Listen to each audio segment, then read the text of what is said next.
반갑습니다, 여러분. 국제종자저장고라고 들어보신 적 있으십니까? 만약 지구에 대재앙이 닥친다면 살아남은 인류가 생존하기 위해서 가장 필요한 것은 다름 아닌 식량이 될 것입니다. 그리고 식량을 얻기 위해서 필요한 것은 곡물의 씨앗이죠. 그래서 그 씨앗을 보관하기 위해 항상 영하의 기온인 영구동 토층에 종자저장고를 둔 것입니다. 노르웨이의 스발바르라고 하는 제도에 있는데 2021년 5월 기준으로 약 107만 종의 종자가 보관되고 있다고 합니다. 왜 뜬금없는 종자 이야기인가 하시겠지만 오늘 읽은 레위기의 제사가 그것과 관련이 있습니다. 우리는 결이 다른 제사라는 제목으로 지난주부터 하나님께서 모세를 통해서 구약 이스라엘 백성에게 알려주신 제사법을 살펴보고 있습니다. 제사들 중 첫 번째로 1장에 소개되었던 번제에 이어서 오늘은 그 두 번째 것을 살펴보려고 합니다. 2장 1절에서 우리말 성경의 소제라고 번역된 이 제사 명칭이 히브리어로는 고르반 민하, 즉 곡식을 바침을 뜻합니다. 이것이 어쩌다가 소제로 번역이 되었는지 궁금한데 아마도 한자어로 소자가 소복 같은 데서 보는 것처럼 희다라는 뜻을 가지고 있으니까 곡식을 빤 그 가루의 흰색을 떠올린 것이 아닐까 합니다. 그래도 그 의미가 얼른 와닿지는 않기 때문에 비교적 최근에 나온 우리말 번역들은 모두 곡식 제물로 바꾼 것을 알 수가 있죠. 지난주에 살펴본 번제는 짐승을 제물로 삼아 그것을 태워서 하나님께 바치는 제사였던 반면 이 제사는 예물의 종류가 완전히 다릅니다. 제사의 이름을 예물의 종류대로 지었을 것 같으면 이번 것은 곡식으로 드리는 제사라고 부르니까 앞의 것은 짐승으로 드리는 제사라고 불렀어야 할 것인데 하지만 하나님은 그렇게 부르지 않으셨습니다. 심지어 그 다음에 소개될 이 제사는 다시 짐승을 잡아서 드리는 제사로 돌아가는데 그것을 번제라고 부르지도 않으시죠. 화목제라고 하십니다. 이것처럼 이렇게 이름을 달리하신 요점은 제물의 종류보다 각 제사가 가지고 있는 특별한 성격이나 주된 목적이 우선이 되겠습니다. 번제의 경우는 대속 제물을 잡고 완전히 태워서 드리는 방법 자체가 이 제사를 통해서 전달하려고 하던 그 메시지의 핵심이었던 반면 화목제는 그 제사의 기능에 초점이 있는 것이죠. 그에 비해서 오늘 우리가 살펴볼 곡식 제사는 곡식이라고 하는 제물을 하나님께 드린 것이 어떤 고백을 담고 있는지 이 제물을 알면 이 제사의 역할이 보입니다. 그러니까 오늘은 곡식으로 드리는 제사를 하나님께서 고대 이스라엘에게 명하셨던 것이 어떤 교훈을 내포하고 있었던지를 살펴보았으면 합니다. 또 현대의 우리는 이 제사의 원리로부터 우리의 예배와 생활에 적용해야 될 어떤 이치를 배울 수 있을까요? 아까 스발바르 국제저장고, 곡식 저장고 이야기를 말씀을 드렸으니까 그것이 나온 김에 이 곡식이 미래에 어떤 일을 겪을지 모르는 그 인류 전체만 아니라 특별히 광야의 이스라엘 사람들에게 어떤 의미로 다가갔던지를 생각하는 것이 이 제사의 본질을 이해하는 데 가장 우선일 것입니다. 이스라엘 민족이 이 제사에 관한 규정을 받은 때와 장소를 한번 생각해 보십시오. 지난주에 잠깐 생각했던 것처럼 그들은 막 시내산 아래에서 성막을 완성했습니다. 그들은 나름 비옥한 토지에서 마을을 형성하고 살았던 주변국들처럼 한 지역의 정주민이 아니었습니다. 몇백 년 전에 그들의 조상 야곱의 가족이 요셉이 총리로 있던 이집트로 내려갔을 때 그들은 목축하는 사람들이었죠. 이집트에 머무르던 수세대 동안 그들은 그 목축하는 것을 혐오하던 이집트 사람들 사이에 살면서 어느 정도 농경에 익숙한 사회로의 변천을 경험했을 것입니다.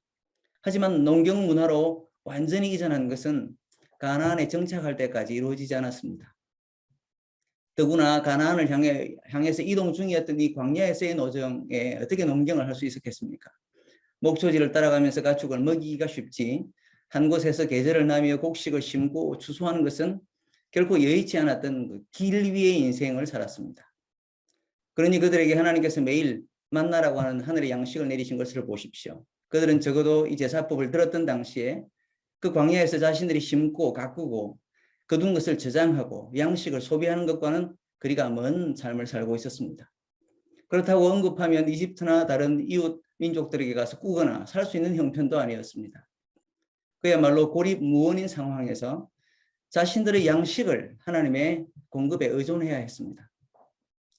그런 그들에게 곡식은 무엇이었겠습니까?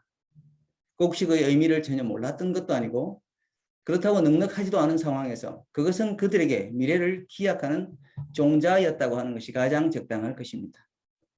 만나는 하나님이 내려주신 신비한 하늘의 양식이었지만 동시에 일용할 양식이었습니다. 내일 먹고 다음 날에 또 기대할 수 있었습니다.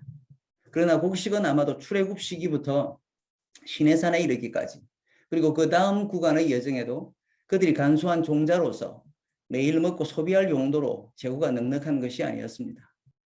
그것은 그들의 미래를 위한 자산이었죠. 가족의 미래와 목숨이 거기에 달려 있었던 것입니다. 그런 그들에게 하나님께서 곡식을 예물로 드리라고 하십니다. 아무리 엄정한 계명이라도 그것을 선뜻 내어드리기가 쉬웠겠습니까? 현재 국제 곡식 저장고에는 곡물별로 100개 이상의 씨앗을 철저히 보관 중이라는데 어느 나라가 심각한 재난을 겪었다고 해도 그 창고를 개방할 일은 만무할 것입니다. 그러니 광야 이스라엘이 곡식을 어찌 여겼는지 이런 배경을 모르는 독자는 아무리 번제로 쓰인 송아지나 양이나 염소 심지어 비둘기 한 마리가 곡식 몇 줌보다는 비싸지 않았을까 싶을 것입니다. 하지만 아닙니다. 우리의 예상을 깨고 곡식은 사람 편에서 보면 귀중품이었습니다. 그것으로 제사를 드리려고 하면 그만큼 더 큰 헌신과 믿음을 필요로 했던 것이죠. 광야에 있던 당시의 이스라엘에게 곡식의 의미와 또 가치가 그런 것이었다면 하나님은 왜 이런 제사를 명령하신 것일까요? 이왕이면 아침마다 나가서 거둘 수 있었던 만나를 일부 바치라고 하셨다든지 아니면 좀 값이 나가더라도 다른 재물을 요구하셨더라면 좋지 않았겠습니까? 왜 하필 간직하고 싶고 사서 대체하기도 불가능한 것을 그것도 가족의 생존과 직결된 곡식을 날 것으로 혹은 요리를 해서 제사하게 하셨는가 말입니다. 이런 질문에 이르러서야 우리는 제물로 치자면 이것이 번제보다도 더 희생적인 제사라는 사실을 깨닫습니다. 곡식으로 드리는 이 제사는 제사하는 사람 대신 짐승이 희생당하는 피와 죽음을 수반하는 제사는 아니었습니다. 하지만 하나님께 나아가는 사람이 감수해야 할 희생은 더 컸습니다. 자기의 목숨과 장래를 담보할 종자를 하나님께 내어드려야 하는 제사였기 때문이죠.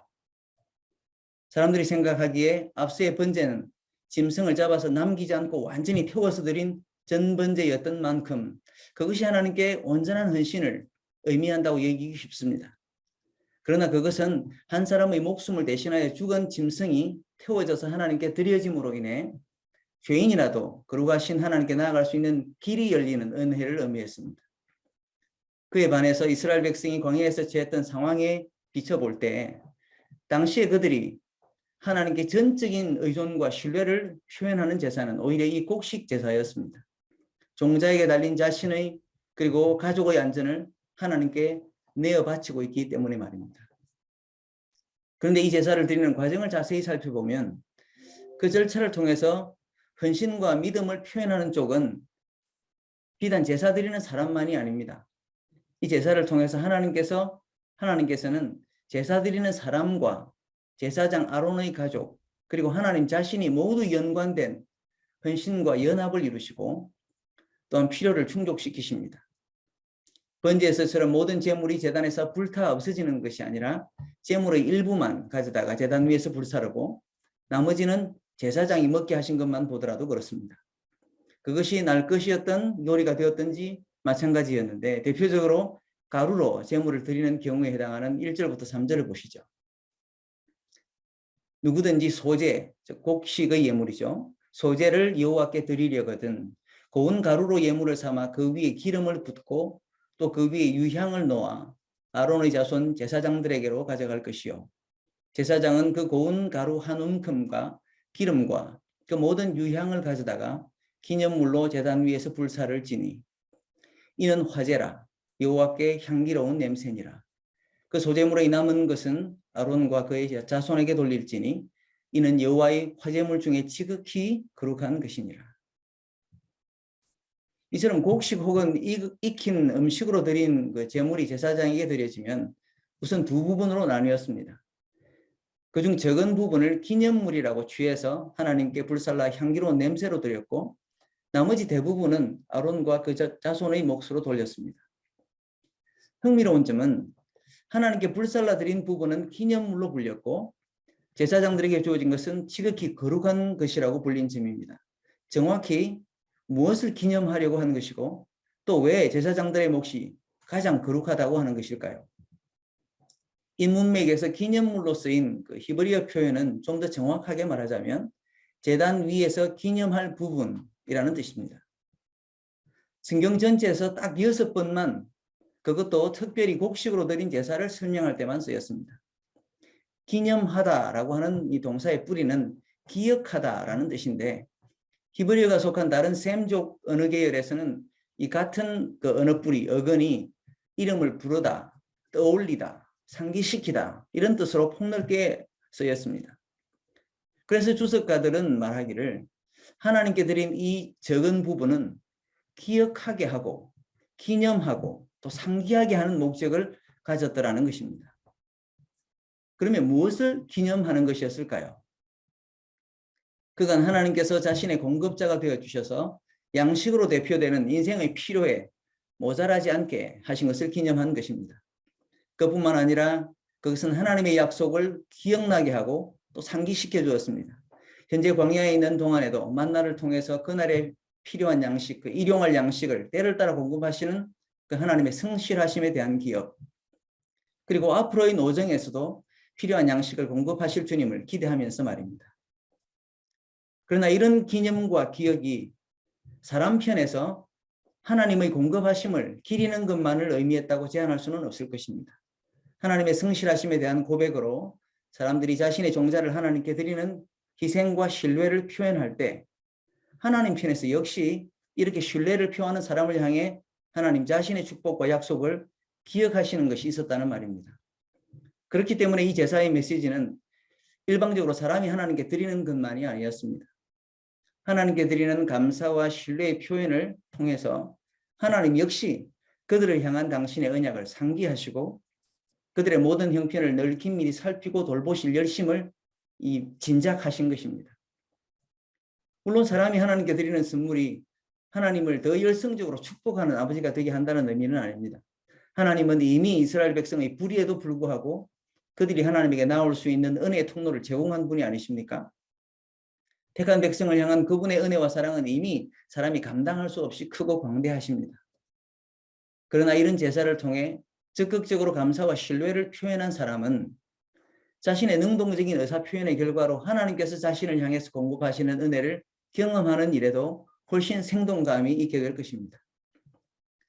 구약 성경에서 대표적으로 그런 은혜를 경험한 사람이 있습니다. 그들은 세상에서 네로라 하는 유명한 사람이거나 이미 충족한 부자들이 아니었습니다. 오히려 엘리야 선지자를 대접한 사르밧의 과부 같은 사람이었죠. 열왕기상 17장 8절부터 16절의 기록에 의하면 그 이세벨 왕비를 피해서 사르밧으로 피신한 엘리야가 나오지 않습니까?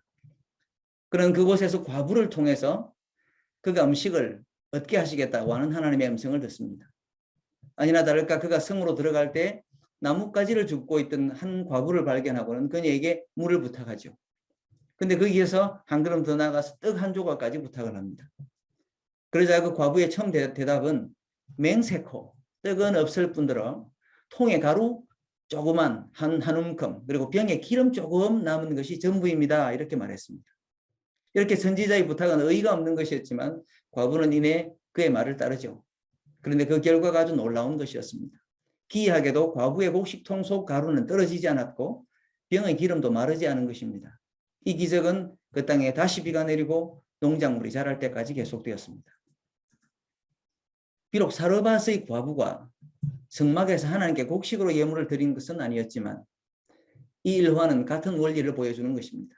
과부가 자신과 아들의 목숨을 부지하게조차 턱없이 모자란 가루 한 움큼과 기름 한 방울을 신자의 말씀을 따라서 내어드렸을 때 인간적인 관점에서 보면 그녀는 지혜로운 결정을 한 것이었습니까? 그런 그 내어드림, 영어로는 그걸 offering이라고 하는데요. 영어에서는 제사를 뜻하는 말과 같은 말입니다. 그런 내어드림 때문에 당장 그녀와 그녀의 아들의 내일을 기약할 수 있었던가 말입니다. 그러나 이 일화를 통해서 보기에 과부가 그렇게 했을 때 그 다음 날도 그리고 그 다음 날도 그 가족이 일용할 양식을 공급하실 책임은 하나님의 것이 되었습니다. 마찬가지로 이스라엘이 곡식으로 드린 제사는 하나님의 백성이 필요로 하는 양식을 공급할 책임을 하나님 편에 넘기는 역할을 한 것이었습니다. 그러니 다시 말씀을 드리지만 이 제사에는 하나님께 드리는 것으로 많은 것이 아니라 이 제사를 통해서 주고받는 메시지가 있습니다. 감사와 신뢰, 헌신으로 말미암아 더 굳건하게 되는 그 약속의 보증이 있다는 것이죠.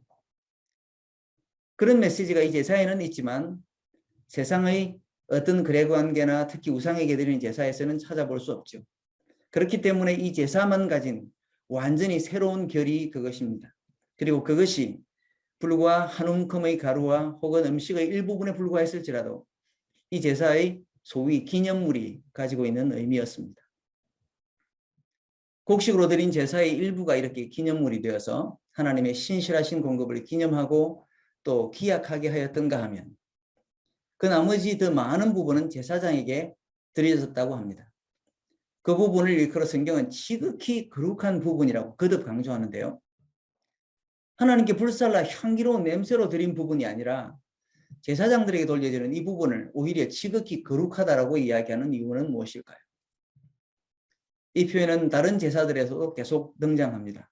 6장이나 7장에 가서 소개되는 그 속죄제, 속건제에서도 마찬가지로 제물의 내장 등을 태우고 난 나머지 고기 부위를 제사장들에게 돌릴 때 그 음식들을 지극히 거룩한 것이라고 칭했습니다.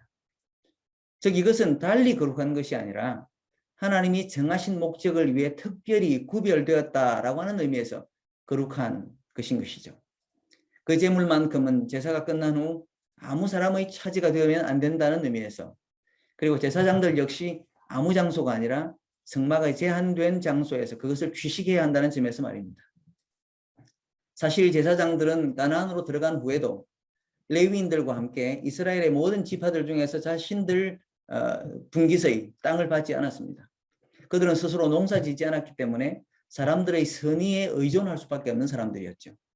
레위인들이 11조의 의지에서 살 수 있었다면 제사장들은 특별히 이 곡식의 제사를 통해 전달받은 양식으로 생계를 이어나갔습니다.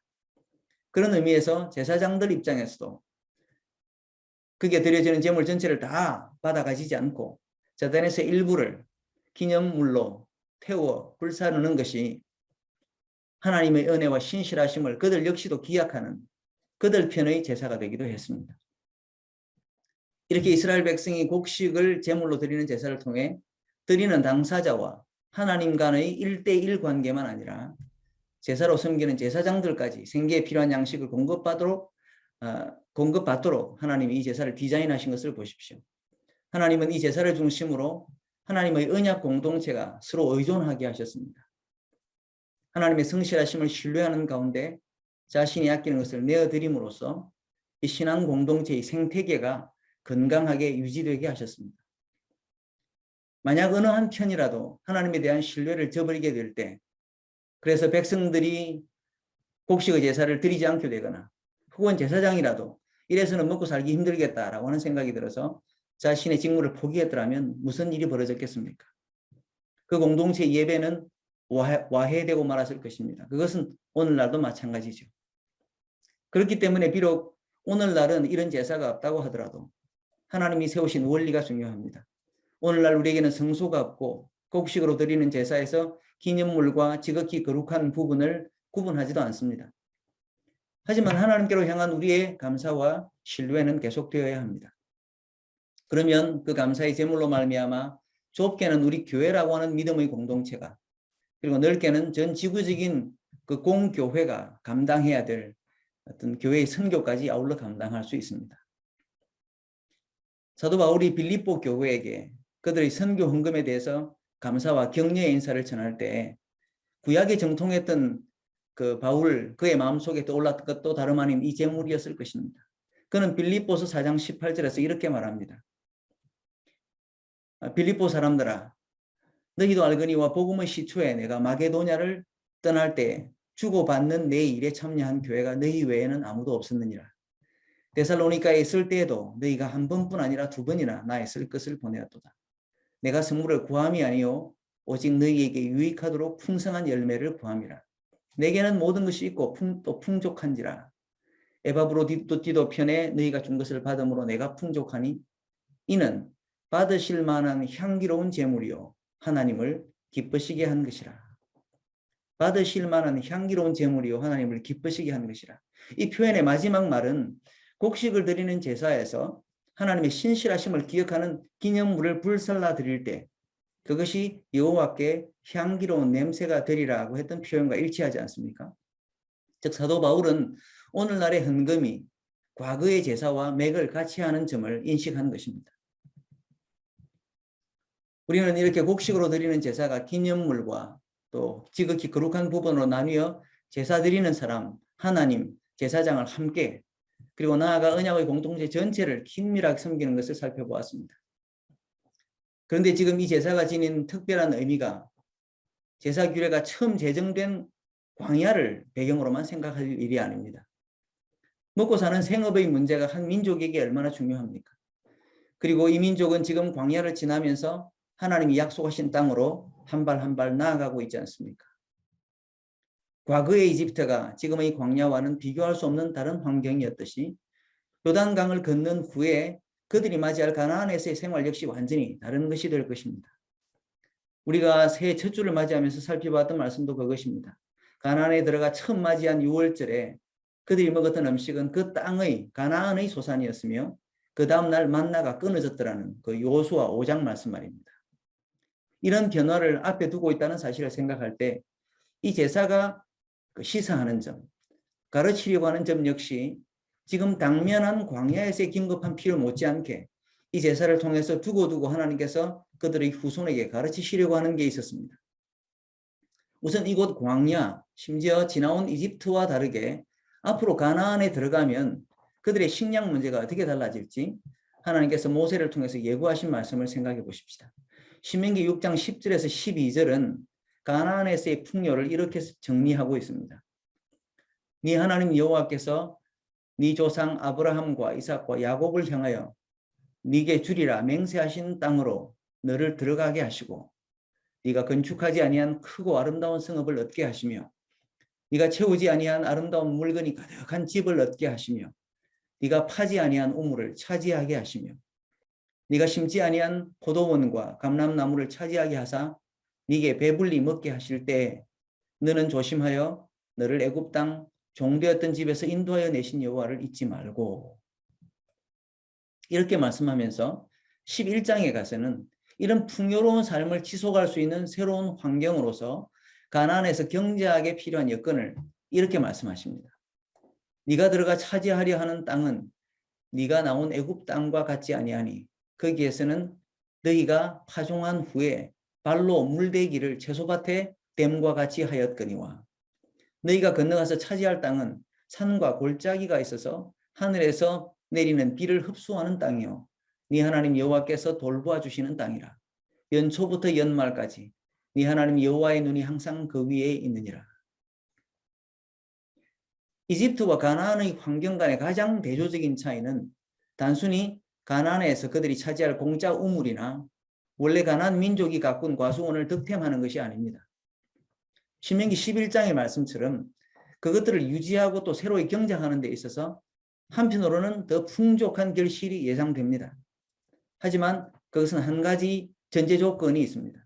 그 농사에 있어서 필수적인 물의 공급만 하더라도 하나님의 은혜에 훨씬 더 의존하는 경작이 될 것이라는 말입니다. 실제로 이집트에서는 나일강에 흐르는 물을 어떻게 관계하고 치수하느냐가 농업의 성패를 좌우했습니다.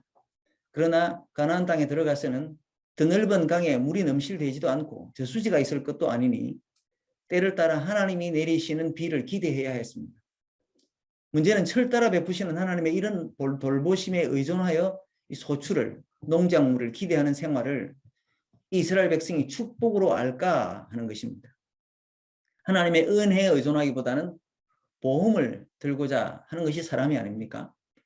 그리고 이 축복을 경험하고 조금 살만하자마자 그 마음이 속히 교만해져서 그들의 참 공급원이신 하나님을 잊고 하나님을 떠나지 않습니까? 그래서 조금 전에 살펴본 신명기 6장 11절부터 12절 말씀도 풍요로운 삶에 뒤따르는 우려를 표하는 것입니다. 네가 심지 아니한 포도원과 감람나무를 차지하게 하사 네가 배불리 먹게 하실 때에 너는 조심하여 너를 애굽 땅 종되었던 집에서 인도해 내신 여호와를 잊지 말고 라고 하면서 말이죠. 미래에 닥칠 이런 축복과 그와 더불어 생기는 이런 우려를 더불어 짐작하기에 그들이 장래에 경작하여 드릴 곡식과도 무관하지 않은 이 곡식 제사는 그렇게 끊임없는 믿음의 각성을 이 제사를 통해서 제공하는 것과도 관련이 있습니다. 저 곡식이 목숨만큼 귀한 지금이나 나중에 풍족하게 될 때나 그것을 주신 분이 여호와 하나님이신 줄 잊지 마라 하는 것입니다. 사르밧 과부처럼 지금 남은 양식이 가루 한 줌뿐일 때도 앞으로 곡식 창고에 몇 섬을 쌓아두고 있을 때도 그들의 공급처가 주님에서 자기가 쌓아둔 그 양식 보험으로 변하지 않도록 말이죠. 그래서 그들이 가나안에서 차지하게 될 그 땅의 풍요로움을 예고하는 신명기 8장에서 그들이 풍족한 중에 하나님을 잊어버리지 말라는 말씀은 그들의 목숨이 양식에만 달려있지 않다 하는 그런 말씀으로 자연스럽게 연결됩니다. 바로 신명기 8장 3절 말씀인데요. 너를 낮추시며 너를 줄이게 하시며 또 너도 알지 못하는 내 조상들도 알지 못하던 만나를 네게 먹이신 것은 사람이 떡으로만 사는 것이 아니요 하나님의 입에서 나오는 모든 말씀으로 사는 줄을 네가 알게 하려 하심이니라. 우리는 이 말씀이 어떻게 양식을 놓고 예수님을 시험한 사탄을 격퇴하는 말씀으로 사용되었던지를 잘 압니다. 사람의 목숨을 직접적으로 좌지우지하는 것이 음식이고 양식인 것 같지만 실은 영의 양식까지 고려해야 합니다. 예수님은 40일 밤낮을 굶주린 상황에서 사탄이 던진 시험에 직면하셨죠. 사람의 목숨이 간당간당한 상황에서도 육체의 양식이 아닌 영의 양식, 곧 하나님의 말씀과 그분이 함께 하시는가의 여부가 우리를 살게도 죽게도 할 수 있다는 말씀이었습니다. 그러니 하나님께서 이스라엘 백성에게 곡식으로 제사를 드리라고 하신 것도 근본적으로는 우리의 목숨이 양식만 아니라 그분의 말씀에 달린 것을 인정하게 하시는 그런 고백과 순종의 과정이었던 것입니다. 우리는 이 제사의 교훈을 오늘날 우리의 삶과 예배에서 어떻게 적용해야 할까요? 우리는 오늘 아침에도 쌀밥이 되었건 시리얼이 되었건 곡물로 아침을 해결한 후에야 힘을 얻고 이 자리에 왔습니다.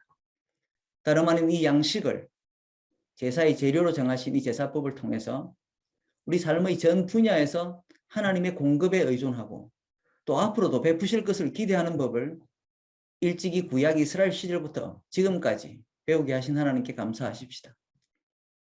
그런데 하나님의 신실하심을 기념하고 또 앞으로 인도하실 그분을 기대하는 일이 우리의 입술로만 될 일입니까? 제사를 제정하셔서 순종을 명하신 것은 말로만 아니라 삶의 전 영역에서 우리가 그분의 선하심을 고백하고 예배하는 것과 밀접하게 관련되어 있습니다.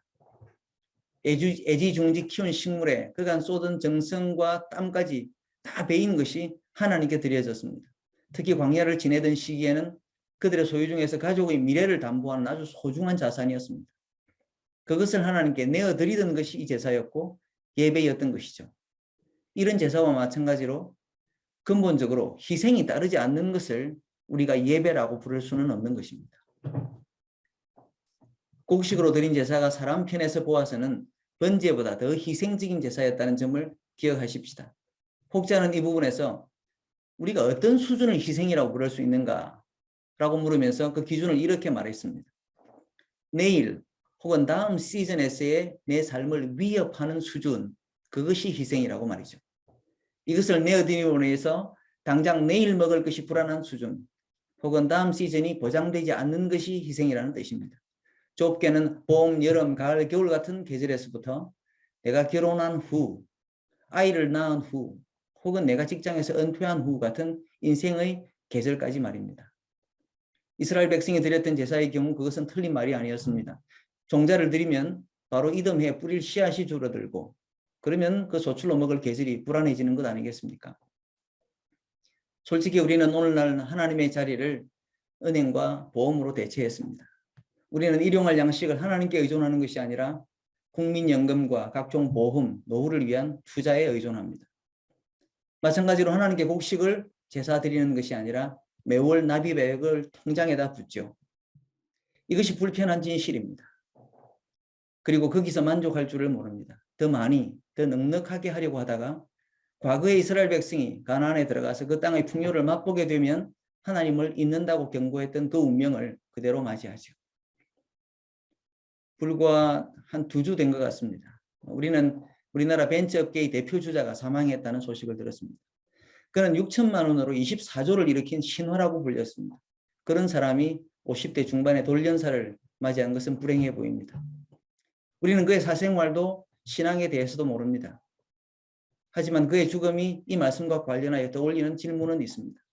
우리는 오늘 곡식을 드리는 제사에서 생각했던 것처럼 우리의 생명을 위한 필요, 미래를 위한 자산으로서 가장 소중하게 여기는 것을 간수하고 개발하는 데 있어서 하나님의 주권을 인정합니까? 그것이 그분으로부터 왔다는 사실을 인정하고 기념합니까? 그렇다면 어떤 형식이나 삶의 양식을 빌어서 그렇게 합니까? 그것이 하나님께서 세우신 믿음의 공동체를 간수하고 나아가 그 아들을 보내시면서 인류 전체에 구원과 회복을 가져오려고 하시는 하나님의 선교에 어떻게 희생적으로 드려집니까? 이런 질문을 심각하게 곱씹게 되기를 바랍니다. 성령께서 일깨워 주시는 대로 매일 이 말씀의 원리를 실천하고 순종하는 우리에게 하나님께서 당신의 신실하심을 더 밝히 드러내 주시기를 기도합니다.